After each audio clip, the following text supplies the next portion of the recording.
నమో వెంకటేశాయ. ఏడుకొండలవాడ వెంకటరమణ గోవింద గోవింద. శ్రీ శ్రీనివాస శ్రీ వెంకటేశ గోవింద గోవింద. కలియుగ ప్రత్యక్ష దైవం శ్రీనివాస పరబ్రహ్మ అనుగ్రహ విశేషంతో శ్రీమద్భాగవతంలో సప్తమ స్కంధంలోని విశేషాలు యథాశక్తి మనం తెలుసుకుంటూ ఉన్నాం. నారాయణం నమస్కృత్య నరం చైవ నరోత్తమం దేవీం సరస్వతీం వ్యాసం తతో జయముదీరయేత్. నారద మహర్షి ధర్మరాజునకు ఎన్నో ధర్మాలు బోధిస్తూ ఉన్నారు. వీటిల్లో ఈనాటి కాలంలో కలియుగంలో మనం ఆచరింపగలిగినవి ఎన్నున్నాయి అని మనం ఆత్మవిమర్శ చేసుకుంటే ఉత్తమమైన మానవ జీవితాన్ని గడపడానికి యోగ్యమైనవి కొన్ని కనిపిస్తాయి, చాలానే కనిపిస్తాయి. కాలధర్మాన్ని బట్టి కొన్ని మనం ఆచరించలేకపోవచ్చు. కానీ మనసులో స్వచ్ఛత ఉంటే గనక ఎంతవరకు ధర్మాన్ని మనం పాటించగలం అనే స్వబుద్ధితో చక్కగా వాటిల్ని ఆచరణలో పెట్టుకునేటువంటి ప్రయత్నం చెయ్యాలి. దాన ధర్మాదులు కానీ శ్రాద్ధ కర్మలు కానీ ఇలాంటివన్నీ తప్పనిసరిగా మనకు ఎంతో మేలు చేకూరుస్తాయి. సాధకుడైనటువంటి వాడు ధర్మం మీద దృష్టి పెడతాడు కానీ ధనం మీద దృష్టి పెట్టడు. అర్ధకామాల వెంట పరిగెత్తడు. ధర్మం కానీ అర్థం కానీ కామం కానీ వీటన్నిటినీ కూడా భగవంతుడు ఎంతవరకు ఇచ్చాడో అంతవరకు అనుభవిస్తూ సంగం లేకుండా అలా జీవితాన్ని గడిపేస్తూ అంతా భగవత్పరంగా ఆలోచన చేస్తాడు. జీవయాత్ర కోసం ఎక్కువగా తాపత్రయపడడు. ఒక కొండ చిలువ ఏ విధంగానైతే తన దగ్గరికి ఆహారం వచ్చినప్పుడు స్వీకరిస్తుందో, తక్కిన సమయంలో విశ్రాంతిగా ఉంటుందో, అలాగే ఉన్నదానితో తృప్తి పడుతూ భగవంతుడు ఇచ్చిన దాంతో తృప్తి పడతాడు. ఆ విధంగా తాపత్రయం లేకుండా ఉంటాడు సాధకుడైనటువంటి వాడు. సంతుష్టస్య నిరీహస్య స్వాత్మారామస్య యత్సుఖం కుతస్తత్కామలోభేన ధావతోర్థేహయా దిశ. నిజంగా ఆలోచించినట్లయితే ఉన్నదానితో తృప్తి పడుతూ కోరికలు లేకుండా, అంటే కోరికల్ని పెంచుకోకుండా, కోరికలు లేకుండా అంటే సాధారణంగా జీవితంలో కొన్ని అనుభవించాల్సి వస్తుంది కాబట్టి వాటిని అనుభవిస్తున్నా ప్రత్యేకమైన కోరికలు లేకుండా స్వాత్మా రామస్య యత్సుఖం, తనలోనే పరమాత్మ ఉన్నాడని దర్శించగలిగేటువంటి మహానుభావులకు ఏదైతే సుఖముందో అది ఇతరులకు లభిస్తుందా? అంటే ఏదోటి మనకు కావాలి, అది సంపాదించాలి, ఇది సంపాదించాలి అనేటువంటి తాపత్రయం పెరుగుతున్న కొద్దీ అశాంతే మిగులుతుంది. ఉన్నదాంతో తృప్తి పడినటువంటి వారికి హాయిగా మనశ్శాంతిగా ఉంటుంది. కుతస్తత్కామలోభేన, కోరికల యొక్క లోభంతో, కోరికలు తీర్చుకోవాలనేటువంటి లోభబుద్ధితో దిక్కుల వెంట పరిగెడుతూ ఉంటే అలాంటి వాళ్ళు మనశ్శాంతిని పొందగలుగుతారా? ధావతో అర్ధేహయా దిశ. ప్రయోజనముల యందున్నటువంటి మితిమీరిన కోరికతో దిక్కులు పట్టుకుని తిరిగితే వాళ్ళకి సుఖాలు ఉంటాయా? భగవంతుడు ఇచ్చిన దానితో తృప్తిపడి ఉన్నవాడే సుఖాన్ని శాంతిని పొందుతాడు. సదా సంతుష్ట మనసః సర్వాసుఖమయా దిశః శర్కరా కంటకాదిభ్యః యథోపానత్పద శివం. గులకరాళ్ళుంటాయి, అలాగే మణులు ఉంటాయి, ముళ్ళు ఉంటాయి. పాదరక్షలు లేకుండా నడిస్తే ఆ ముళ్ళు గుచ్చుకుంటాయి, రాళ్ళు గుచ్చుకుంటాయి. పాదరక్షలు ఉన్నవాళ్ళు వాటి నుంచి రక్షింపబడతారు. అదేవిధంగా ఎప్పుడూ సదా సంతుష్ట మనసః, ఎప్పుడూ సంతోషంగా ఉండడం, ఆనందంగా ఉండడం, అలాంటి లక్షణం కలిగినటువంటి వాళ్ళకి దిక్కులన్నీ సుఖంగా కనిపిస్తాయి. ఎక్కడ ఆతృత, ఆదుర్ద, అత్యాశ, లోభం ఇవి దరిచేరవు. ఉన్నదానితో తృప్తిపడ్డవాళ్ళు పాదరక్షలు ధరించి గులకరాళ్ల మీద నడుస్తున్నట్టే ఈ సంసారం అనేటువంటి గులకరాళ్ల మీద, ముళ్ళ మీద నడిచేటప్పుడు ఏ విధమైన కోరికలు లేకపోవుట అనే పాదరక్షలు ధరించినటువంటి వాళ్ళు నిజంగా సుఖపడతారు, భగవద్ అనుగ్రహానికి పాత్రులవుతారు. సంతుష్టః కేన వా రాజన్ న వర్తేతాపి వారిణ ఔపస్థ్య జైహ్యకార్పణ్యాత్ గృహపాలాయతే జనః. నిజమైన సంతోషాన్ని కోరుకున్నటువంటి వాడు ఆహారం ఆ పూట దొరక్కపోతే నీళ్లు తాగైనా కడుపు నింపుకుంటాడు. కానీ అధర్మానికి మాత్రం ప్రయత్నించడు, అధర్మబద్ధమైన ద్రవ్యం కోసం ప్రయత్నం చెయ్యడు. నీళ్లు తాగైనా పొట్ట నింపుకుని జీవించాలనుకుంటాడు. అది నిజమైనటువంటి సంతుష్టి.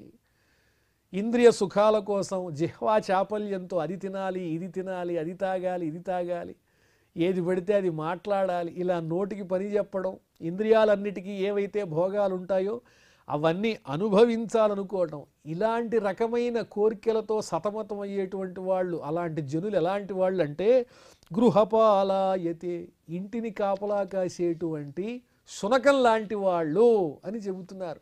ఎప్పుడూ అదే రంధి, రక్షించుకోవాలి, సంపాదించింది రక్షించుకోవాలి, దాచుకోవాలి, ఇంకా ఏదో తెచ్చుకోవాలి. ఈ తాపత్రయములతోనే జీవితం అంతా నిస్సారమైపోతుంది. నిజమైన తృప్తి కలిగినటువంటి వాడు మాత్రం మంచినీళ్లు తాగైనా ఆరోగ్యంగా ఉంటాడు ఓ ధర్మరాజా అని చెబుతున్నారు నారద మహర్షి. అసంతుష్టస్య విప్రస్య తేజో విద్యా తపోయశః స్రవంతి ఇంద్రియలౌల్యేన జ్ఞానం చైవ అవకీర్యతే.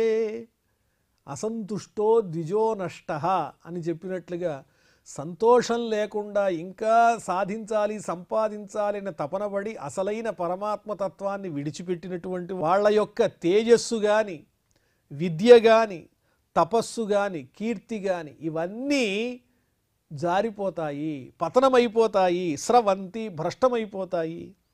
ఆ తేజస్సు కానీ అంటే చక్కని తపశ్శక్తి, విద్య ఎంత చదువుకున్నా తృప్తి లేకపోతే వారిని ఎవరూ రక్షించలేరు.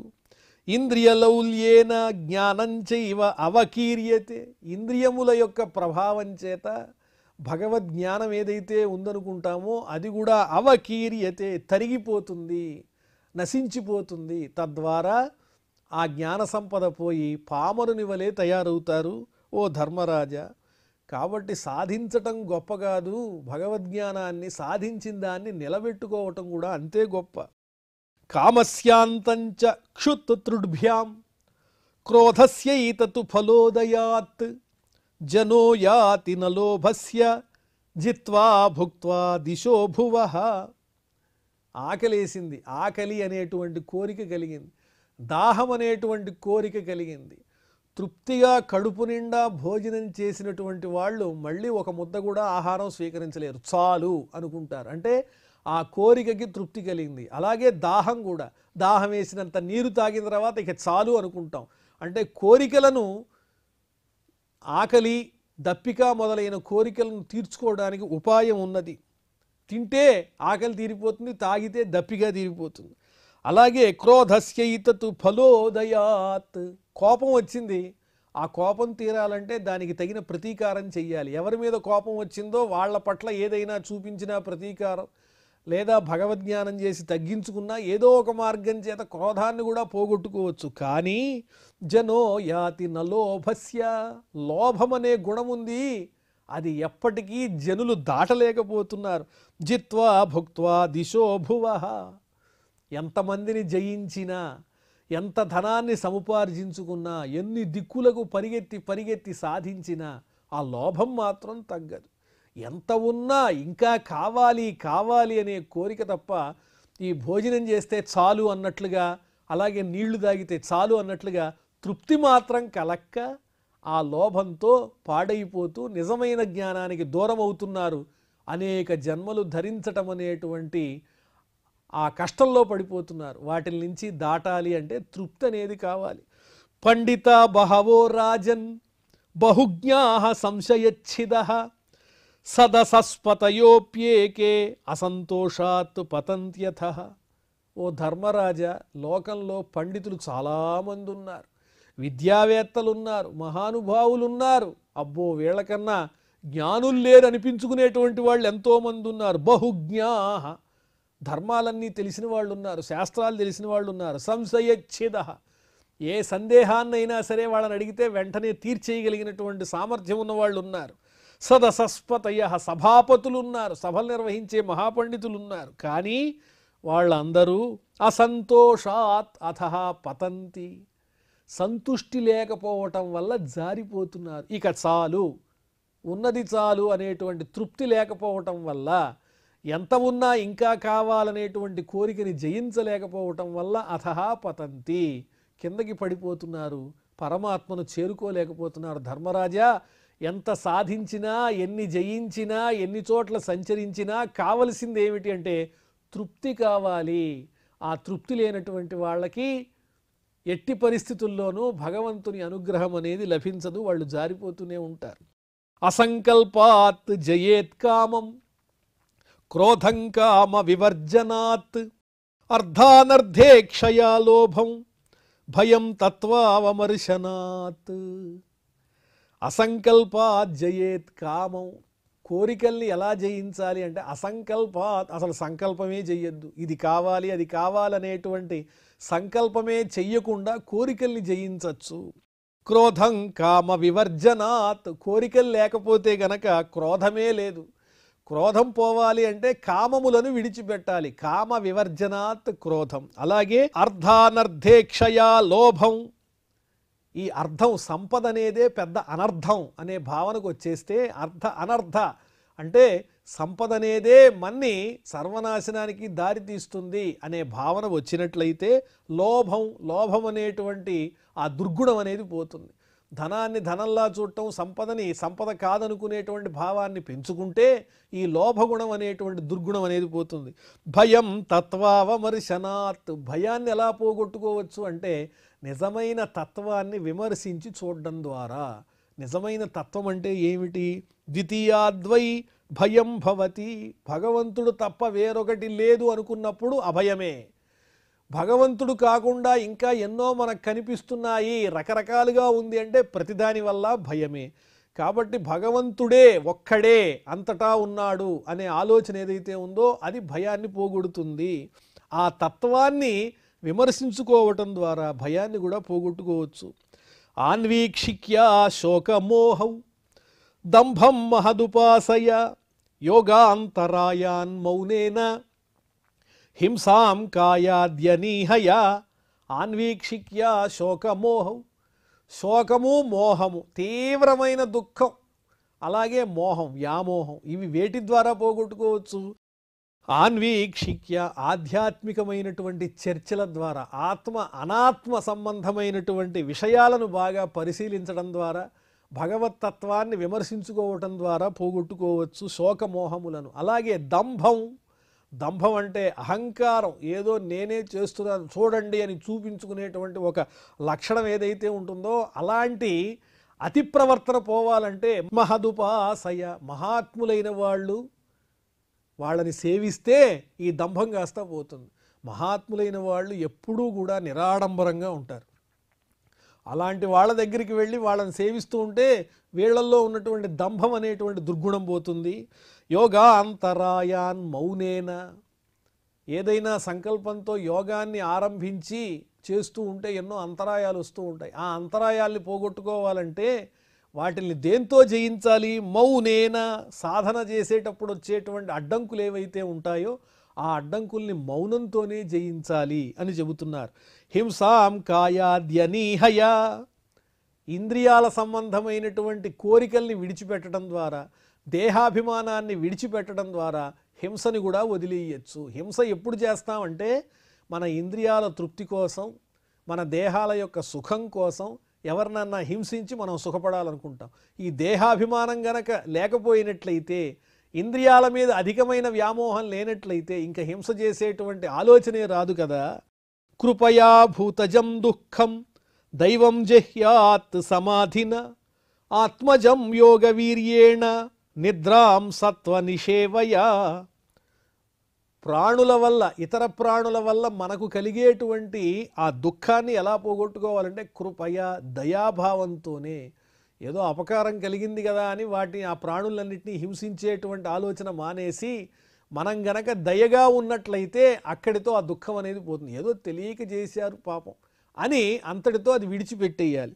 అలాగే దైవం జహ్యాత్ సమాధిన, దైవ సంబంధంగా భగవంతుని వల్ల ఏదైనా గనక మనకి దుఃఖం కలిగినట్లయితే, అయ్యో భగవంతుడు అనుకూలంగా లేడు, లేకపోతే అతివృష్టి వచ్చింది, అనావృష్టి వచ్చింది, ఇలాంటి దుఃఖాలు ఏవైనా కలుగుతూ ఉంటే వాటిని ఎలా పోగొట్టుకోవాలి? ఆత్మనిష్టతో, చలించనటువంటి నిష్టతో కూడిన హృదయంతో ఆ దైవ సంబంధమైన దుఃఖాన్ని మనం జయించాలి. ఆత్మజం యోగ వీర్యేణ, మన దేహానికి కలిగేటువంటి దుఃఖం ఏదైతే ఉందో దాన్ని ఎలా పోగొట్టుకోవచ్చు? యోగ వీర్యేణ, యోగాభ్యాసంతో ఈ శారీరకమైనటువంటి దుఃఖాన్ని పోగొట్టుకోవచ్చు. ఒక్కొక్క దుఃఖానికి ఒక్కొక్క ఉపాయాన్ని చెబుతూ, నిద్రాం సత్వ నిషేవయ, సత్వగుణాన్ని ఆశ్రయించడం చేత నిద్రని జయించవచ్చు. అంటే నిద్ర అతిగా ఉండడానికి కారణం ఏమిటంటే సాత్వికమైన ఆహారాన్ని తీసుకోకుండా రజోగుణాన్ని తమోగుణాన్ని పెంచేటువంటి ఆహార స్వీకారం చేతనే నిద్ర అధికంగా వస్తుంది. ఆ నిద్రని పోగొట్టుకోవాలి అంటే సాత్వికమైన ఆహారాన్ని స్వీకరించాలి. ముని యొక్క అన్నం, మున్యన్నం, అది స్వీకరిస్తే సాత్వికమైన ఆహారం, అప్పుడు ఈ నిద్రాదులన్నీ కూడా దూరం అయిపోతాయి, అధికంగా ఉండే నిద్రాదులు. రజస్తమశ్చ సత్వేన సత్వం చోపశమేన చ ఏతత్సర్వం గురౌ భక్త్యా పురుషో హ్యంజసా జయేత్. ఉత్తముడైన సాధకుడైనటువంటి పండితుడైన పురుషుడు ఏం చెయ్యాలి అంటే రజస్తమశ్చ సత్వేన, రజోగుణము తమోగుణం ఈ రెండింటినీ సత్వేన సత్వగుణంతో జయించాలి. అలాగే సత్వంచోపశమేన చ, మరి ఈ సత్వగుణాన్ని కూడా దాటే ప్రయత్నం ఎలా చేయాలి?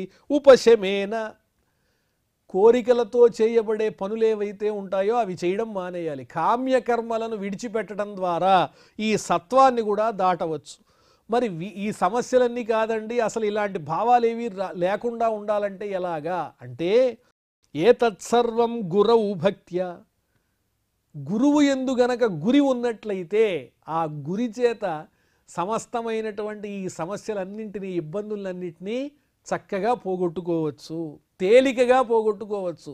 గురుసేవ వల్ల, గురువు చెప్పిన మాట వినడం వల్ల, గురువుని అనుసరించడం ద్వారా మనం ఈ విధమైన దుఃఖాలన్నీ పోగొట్టుకోవచ్చు. ఓ ధర్మరాజా, అలాంటి ఉత్తమమైన గురువు మీకు దొరికాడు, మీ బంధువు అయ్యాడు. ఆయన ఎవరో కాదు, ఇదిగో ఈ శ్రీకృష్ణ పరమాత్మయే అని చెప్తున్నాడు నారదుడు. యస్య సాక్షాత్ భగవతి జ్ఞానదీప ప్రదే గురౌ మర్త్యాసద్ధీః శ్రుతం తస్య సర్వం కుంజర శౌచవత్. గురువు యందు, మార్గదర్శకుడైన గురువు యందు ఎలాంటి భావన ఉండాలి అంటే పరమాత్మ యందు ఎటువంటి భక్తి ఉంటుందో అంత భక్తి ఉండాలి. అలా ఉన్నట్లయితే వారిచ్చేటువంటి జ్ఞానం మనకు అందుతుంది. ఆ గురువే కదా జ్ఞానం అనేటువంటి జ్యోతిని మనకు ప్రజ్వలింపజేసేటువంటి వాడు. జ్ఞాన మార్గంతో అజ్ఞానం అనేటువంటి అంధకారాన్ని పోగొట్టేటువంటి వాడే గురువు. అందువల్ల గురువు యందు మర్త్య అసద్ధీహి, గురువు అంటే సాధారణమైనటువంటి మానవుడే అనే అజ్ఞానంతో కూడిన ఆలోచనని దూరంగా పెట్టాలి. ఒకవేళ మానవుడేగా మనలాగా ఈ శ్రీకృష్ణ పరమాత్మ కూడా అనే భావన గనక ఉన్నట్లయితే అది ఎలాంటిది అంటే ఏనుగు చేసిన స్నానం లాంటిది. ఏనుగు ఏ విధంగా అయితే స్నానం చేసి మళ్ళీ దేహం మీద ధూళి దుమ్ము అన్నీ పోసుకుంటుందో అలాగే పూజింపదగినటువంటి, సత్కరించవలసినటువంటి గురువునందు కూడా దైవభావం ఉండాలి తప్ప మనలాగే సామాన్యమైనటువంటి మానవుడు అనేటువంటి దృష్టి ఏ కోశాన ఉండకూడదని చెబుతున్నారు. ఏష వై భగవాన్ సాక్షాత్ ప్రధాన పురుషేశ్వరః యోగేశ్వరైః విమృగ్యాంఘ్రిః లోకోయం మన్యతే నరం. లోకమంతా ఈ శ్రీకృష్ణుని చూచి ధర్మరాజా సాధారణమైనటువంటి మానవుడు అనుకుంటోంది. కాదు, ఇతడెవరో తెలుసా? సాక్షాత్ ప్రధాన పురుషేశ్వరః, ఈ సృష్టినంతటినీ నడిపించేటువంటి ప్రధానమైన పురుషోత్తముడు, ఆయనే ఈ జగన్నాయకుడు. కాబట్టి సమస్తమైన ప్రాణులను కూడా సృష్టించేది ఆయనే, నడిపించేది ఆయనే, లయించేసేది ఆయనే. యోగేశ్వరైః విమృగ్యాంఘ్రిః, యోగనిష్టాపరులైనటువంటి మహానుభావుల చేత, ఋషులు మొదలైనటువంటి వారి చేత నిరంతరము అన్వేషింపబడే దైవస్వరూపమే ఈ శ్రీకృష్ణుడు. ఆయన యొక్క ఆంతర్యం మీకు లభించింది, ఆయన బంధువులయ్యారు మీరు. షడ్వర్గ సంయమైకాంతాః సర్వా నియమచోదనాః తదంతా యదినో యోగాన్ ఆవహేయుశ్రమావహాః. ఇంతవరకు నేను ఇన్ని నియమాలు చెప్పాను కదా, ఈ నియమాలన్నీ దేనికి చెప్పాను అంటే అరిషడ్వర్గములను జయించటానికి. కామక్రోధలోభమోహ మదమాత్సర్యములనేవి అంతఃశత్రువులు మనని పాడు చేస్తూ ఉంటాయి. ఆ అంతఃశత్రువుల్ని జయించాలంటే ఇలాంటి నియమాలనేవి ఉండాలి. ముఖ్యంగా మీ వంటి గృహస్థులకు ఆ అరిషడ్వర్గములను జయించిన తరువాత ఆ పరమాత్మతత్వం తెలుసుకునేటువంటి ప్రయత్నం చెయ్యాలి. ఎలాగా అంటే ధారణ, ధ్యానము, సమాధి అనేటువంటి యోగ మార్గముల ద్వారా పరమాత్మ జ్ఞానాన్ని తెలుసుకునే ప్రయత్నం చేయాలి. ఈ అరిషడ్వర్గాల్ని జయించటం అనేటువంటి పని చేసిన తర్వాత చేయదగిన మార్గం ఏమిటి అంటే యోగంతో ధ్యాన ధారణ సమాధుల ద్వారా ఆ భగవంతుడి గురించి తెలుసుకోవాలి. ఈ వీటిల్ని జయించటం అనేటువంటిది ఆ భగవద్జ్ఞానాన్ని తెలుసుకోవడానికి ఉపకరించలేదనుకోండి, అప్పుడు ఇంత శ్రమపడి ఇన్ని నియమనిష్టలు పాటించినా అవన్నీ కూడా శ్రమ అవహాహ, కేవలము శ్రమతో కూడినవే తప్ప వాటి వల్ల ప్రయోజనం లేదు. సర్వదేవ నమస్కార కేశవం ప్రతిగచ్చతి అన్నట్లుగా మనం చేసే ఈ నియమాలు, వ్రతాలు, పూజలు ఇవన్నీ వాటి సారం ఇదంతా కూడా నిష్టలన్నీ కూడా ఆ పరమాత్మని పొందడానికే. ఆ పరమాత్మ మీద గనక మనకు మనస్సు గనక నిలవకపోయినట్లయితే ఈ చేసిన నియమాలన్నీ వ్యర్థమైపోతాయి. యథా వార్తాదయో హ్యర్థాః యోగస్యార్థం న బిభ్రతి అనర్థాయ భవేయుస్తే పూర్తమిష్టం తథా సతః. అనేక రకములైన వృత్తుల్ని ఎంచుకుంటాం కదా మనం. వ్యాపారం చెయ్యటం, అలాగే వ్యవసాయం చేయటం, ఇలా నానా రకాలైన వృత్తులు ఉంటాయి ప్రతి ఒక్కరికి. ఈ వృత్తులన్నీ ఆచరించడం దేనికోసం అంటే ధన సంపాదన కోసం, ఉదరపోషణమే తప్ప వాటి వల్ల పరమాత్ముని అనుగ్రహం పొందడం అనేది దుర్లభమే. యోగస్యార్థం న బిభ్రతి, ఆ భగవంతుని యొక్క జ్ఞానాన్ని తెలుసుకోవటానికి కానీ, భగవంతుని మీద బుద్ధిని ధారణ చేయటానికి కానీ ఇవేవి పనికిరావు. ఈ వృత్తులన్నీ కూడా మనని మనం ఉద్ధరించుకుని ఏదో ఆహారంతో దేహాన్ని పోషించుకునేటువంటి వృత్తులే. అనర్థాయ భవేయుస్తే, ఇవన్నీ అనర్థానికే దారితీస్తాయి. అదేవిధంగా భక్తి లేకుండా చేసేటువంటి కామ్యకర్మలతో కూడిన పూజాధికములు, యజ్ఞాధికములు కూడా అంతే అవుతాయి. భవేయుస్తే పూర్తమిష్టం తథా అసతః, అజ్ఞానవశం వల్ల చేసేటువంటి భక్తి లేని కామ్యకర్మలతో కూడిన పూజాధికములు కూడా వ్యర్థములే అవుతాయి. కాబట్టి ముఖ్యంగా కావలసింది భగవంతుని పాదాల చెంత నిశ్చలమైనటువంటి మనస్సుని నిలపటమే. అది సాధిస్తే అన్నీ సాధించినట్లే అని చెబుతూ యశ్చిత్త విజయే యత్తః స్యాత్ నిస్సంగో అపరిగ్రహః ఏకో వివిక్త శరణో భిక్షు భిక్షామితాశనః. ఎవరైతే ఈ మనస్సుని, హృదయాన్ని జయిస్తారో వాళ్ళు ఎలా ఉంటారు అంటే ఏ విధమైన సంగములు ఉండవు, ఎవరితోనూ వారికి కలవడం అనేది కూడా ఉండదు. నిస్సంగః, సంగరహితులై ఉంటారు. అపరిగ్రహ, అపరిగ్రహ అంటే వస్తువులను, అనేక రకములైన కోరికలను, ఐహికమైన విషయాలను పోగు చేసుకునే పని వాళ్ళకు ఉండదు. వాళ్ళ దృష్టి ఎప్పుడూ పరమాత్మ మీదే ఉంటుంది. ఏకః, ఒక్కరై ఉంటారు. వివిక్త శరణః భిక్షు భిక్షామితాశనః, ఏకాంతంగా సంచరిస్తూ ఎవరితో సంగం లేకుండా భిక్షాటన చేస్తూ ఆ వచ్చినటువంటి భిక్ష ఏదైతే ఉందో దాన్ని అమితంగా కాకుండా మితంగా స్వీకరిస్తూ దానితోనే తృప్తి పడుతూ ఉండేవాళ్ళు ఎవరైతే ఉంటారో వాళ్ళు ఆ పరమాత్మ పట్ల దృష్టి కలిగిన వాళ్ళు అవుతారు. దేశే శౌచే సమే రాజన్ సంస్థాప్యాసనమాత్మనః స్థిరం సమం సుఖం తస్మిన్ ఆసీతర్జ్వంగ ఓమితి. పవిత్రమైనటువంటి భగవత్ సంబంధమైన ప్రదేశంలో, పవిత్రమైన కాలంలో హాయిగా పద్మాసనంలో ఉపవిష్టులై ఓంకారాన్ని జపిస్తూ ప్రశాంతమైనటువంటి హృదయంతో, స్థిరమైన సమమైనటువంటి మనస్సుతో, హెచ్చుతగ్గులు లేకుండా, విషయాల పట్ల మనస్సు వెళ్లకుండా ఆ మనస్సుని పరమాత్మ చెంత ఉంచి ఓంకారంతో సేవించేటువంటి మహానుభావులు ఎవరైతే ఉంటారో వాళ్ళు పరమాత్మ అనుగ్రహానికి పాత్రులవుతారు. అలా ఉన్నవాళ్లే భక్తులు. ప్రాణాపానౌ సన్నిరుధ్యాత్ పూరకుంభకరేచకైః యావన్మనస్త్యజేత్ కామాన్ స్వనాసాగ్ర నిరీక్షణః. సాధకులైన వాళ్ళు చేయాల్సిన పనులు పవిత్రమైన ప్రదేశంలో హాయిగా పద్మాసనంలో కూర్చుని ప్రాణాపానౌ సన్నిరుధ్యాత్, వాయువులను బంధించాలి. ప్రాణాపానములు అనబడేటువంటి వాయువులను బంధించి పూరకము, కుంభకము, రేచకమనే పేరు కలిగిన యోగ మార్గములతో ఆ వాయువుని నియమిస్తూ యావన్ మనస్త్యజేత్ కామాన్, మనస్సు కోరికల పక్కకి వెళ్లకుండా ఆ కోరికల్ని విడిచిపెట్టేటట్లుగా స్వనాసాగ్ర నిరీక్షణ, ముక్కు యొక్క అగ్రభాగం మీద దృష్టి నిలిపి ధ్యాననిష్ఠులై ఉండాలి సాధకులైన వాళ్ళు. యతో యతో నిస్సరతి మనఃకామహతం భ్రమత్ తతస్తత ఉపాహృత్య హృది రుంధ్యాత్ శనైర్బుధ. అలా కూర్చోంగానే నిష్ఠ కలుగుతుందా? మనస్సు పరిగెడుతూనే ఉంటుంది. మనం పూజలు చేసేటప్పుడు కూడా మనస్సు అక్కడ ఉండదు, ఎక్కడో పరిగెడుతూనే ఉంటుంది. దాన్ని మళ్ళీ లాక్కు రావాలి. యతో యతో నిస్సరతి, ఎక్కడెక్కడికైతే ఆ మనస్సు చంచలంగా పరిగెడుతూ ఉంటుందో, కోరికలతో కొట్టబడి, కోరికలతో పిలవబడి, ఆకర్షింపబడి భ్రమిస్తూ ఉంటుంది. అప్పుడు తతస్తత ఉపాహృత్య, అక్కడక్కడికి పారిపోయిన ఆ మనస్సుని జాగ్రత్తగా తీసుకొచ్చి హృదిరుంధ్యాత్, తనలో జాగ్రత్తగా ఉంచెయ్యాలి, హృదయమునందు బంధించాలి. ఆ మనస్సుని బంధించినటువంటి వాడే బుధుడు అని పిలవబడతాడు. లేదా పూజ జరుగుతూనే ఉంటుంది, ఈ మనస్సు మాత్రం 10 చోట్ల చంచలంగా తిరుగుతూ ఉంటుంది, దానివల్ల ప్రయోజనం లేదు. ఏవం అభ్యసతశ్చిత్తం కాలేనాల్పీయసాయతే అనిశం తస్య నిర్వాణం యాత్యనింధనవన్నివత్. ముఖ్యంగా యతి అయినటువంటి వారు ఇటువంటి ప్రయత్నాలు గట్టిగా చెయ్యాలని చెబుతూ, అభ్యాసంతోనే ఏదైనా ఆ మనస్సుని బంధించడం అనేది సాధ్యమవుతుంది.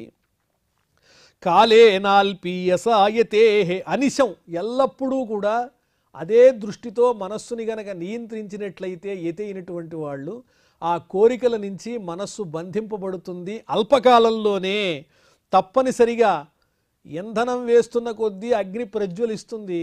ఇంధనాన్ని అధికంగా వేయకపోతే ఎలా అగ్ని అయితే శాంతిస్తుందో, అలాగే కోరికల నుంచి నివృత్తమై యతి యొక్క మనస్సు కూడా శాంతి పొందుతుంది అని వర్ణించి చెబుతున్నారు నారద మహర్షి.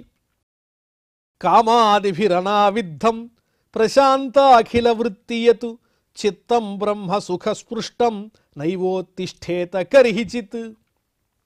ఈ చిత్తం అనేది, మనస్సు అనేది కామాదిభి అనావిద్ధం, కోరికలతో పట్టుబడనిది. ప్రశాంత అఖిల వృత్తియతు, ఉపశమించినటువంటి సమస్తమైన ప్రవృత్తులు కలది, ప్రవృత్తి మార్గం నుంచి నివృత్తిలోకి వచ్చినటువంటిది.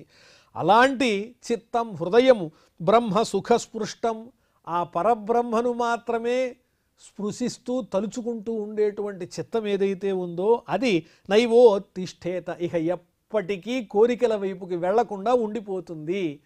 సాధన చేసి ఎప్పుడైతే ఈ రకంగా ఆ చిత్తాన్ని మన అధీనంలోకి తెచ్చుకుని దాన్ని పరమాత్మ మీద పెట్టామో, ఇక అప్పుడు కోరికల వెంట పరిగెట్టడం కానీ అలాంటివి సమస్యలు ఏమీ రాకుండా ఇక ఆ మనస్సు మన అధీనంలోనే ఉంటుంది. ధర్మరాజా అని మనస్సుని ఎలా నియంత్రించాలో ధర్మరాజునికి తెలియజేస్తూ ఉన్నారు నారద మహర్షి.